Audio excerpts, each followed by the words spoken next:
নির্বাচনের হাওয়া বইতে শুরু করেছে দেশের রাজনীতিতে। সভা সমাবেশ জনসংযোগে ব্যস্ত সময় পার করছেন রাজনীতিবিদরা। এদিকে সরকারের নির্দেশনায় নির্বাচন আয়োজনে বেশ কর্মব্যস্ত সময় পার করছে নির্বাচন কমিশন। নাগরিক সমাজ থেকে শুরু করে আইন শৃঙ্খলা বাহিনী সহ বিভিন্ন অংশীজনের সঙ্গে দফায় দফায় বৈঠক করছেন তারা। নির্বাচন ঘিরে রাজনৈতিক দলগুলোর মধ্যেও দেখা যাচ্ছে তৎপরতা। নির্বাচনী যুদ্ধে নিজেদের এগিয়ে রাখতে এরই মধ্যে ৩০০ আসনে প্রার্থী ঘোষণা করেছে বাংলাদেশ জামায়াত ইসলামী। ১৪০ আসনে প্রার্থী ঘোষণা করেছে গণতন্ত্র মঞ্চ। তবে এখনও প্রার্থীদের নাম ঘোষণা করেনি দেশের অন্যতম বৃহৎ রাজনৈতিক দল বিএনপি। তবে যারা বিএনপির নমিনেশন চান তাদের নিজ নিজ এলাকায় কাজ করার নির্দেশনা দিয়েছে দলটি।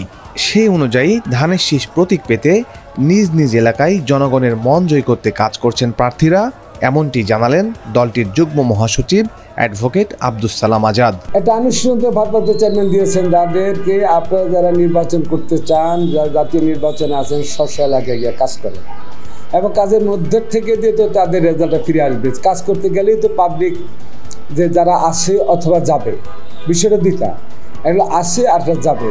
তো যিনি আসেন যদি তার ভালো পারফরমেন্স থাকে তাহলে যিনি আসবেন তাকে নিয়ে তার কেউ ডিমান্ড দিবে না। আর যিনি আসেন কাজ করেন নাই, তিনি বিভিন্ন সময় অজুহাত দিয়ে নেতাকর্মীর থেকে দূরে ছিলেন, তো সেখানে যদি নবাগতে এসে জনগণের মন জয় করতে পারে এবং তিনি দুঃসময় দলের পদপদে না থাকলেও জনগণের সাথে তার সম্পৃক্ততা ছিল, সেখানে নবাগত কাউকে দিতে পারে। দলের দুর্দিনে যারা বিএনপির হাল ধরেছিলেন ধানের শীষ প্রতীক দেওয়ার ক্ষেত্রে তাদের বিবেচনায় নেওয়া হবে, এমনটি প্রত্যাশা এই নেতার। তারেক রহমান কিন্তু একটা কথা বলেছেন যে দলের দুর্দিনের দুঃসময় সংকটে যারা জীবনের বাজি রেখে রাজপথে আন্দোলন সংগ্রামে জেল খেটেছেন, কারাগারে গিয়েছেন, আহত হয়েছেন, নির্যাতিত হয়েছেন, আগে তাদেরকে দিয়ে তাদের মধ্য থেকে আমি আমার প্রার্থী দিব, তারপর বাকিটা। আমরা যারা রাজনীতি করি দলের প্রতি আনুগত্য, নেতার প্রতি আনুগত্য নিয়েই আমরা করি। দল যখন যাকে যেভাবে এনে প্রার্থী করবে, আমি অথবা আমাকে যাকেই দিবে আমরা তাকেই সমর্থন করে নির্বাচনের বৈতরণী পার করব। কবে নাগাদ বিএনপি তাদের প্রার্থী তালিকা প্রকাশ করবে, এমন প্রশ্নের জবাব দিয়েছেন দলটির সিনিয়র যুগ্ম মহাসচিব অ্যাডভোকেট রুহুল কবির রিজভী।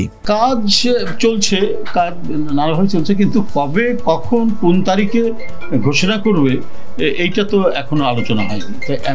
পত্রপত্রিকা এবং গণমাধ্যমে আপনার যে তালিকা দেখেন ওটা ওই গণমাধ্যম বা ওদের নিজস্ব তালিকা, ওটা বিএনপির তালিকা। যখন অফিসিয়ালি যখন বলা হবে যে এইটা হলো বিএনপির তালিকা, তখনই আপনারা সেটা বিশ্বাস করবেন, তাছাড়া অন্য কিছু বিশ্বাস করবেন। নির্বাচনের তফসিল ঘোষণার মধ্য দিয়েই আনুষ্ঠানিকভাবে ত্রয়োদশ জাতীয় নির্বাচনের পথে যাত্রা শুরু করবে দেশ। নির্বাচনের মাঠে নিজ নিজ প্রার্থীদের এগিয়ে রাখতে নির্দিষ্ট কর্মপন্থায় এগোবে রাজনৈতিক দলগুলো, এমনটি মনে করছেন রাজনৈতিক বিশ্লেষকরা।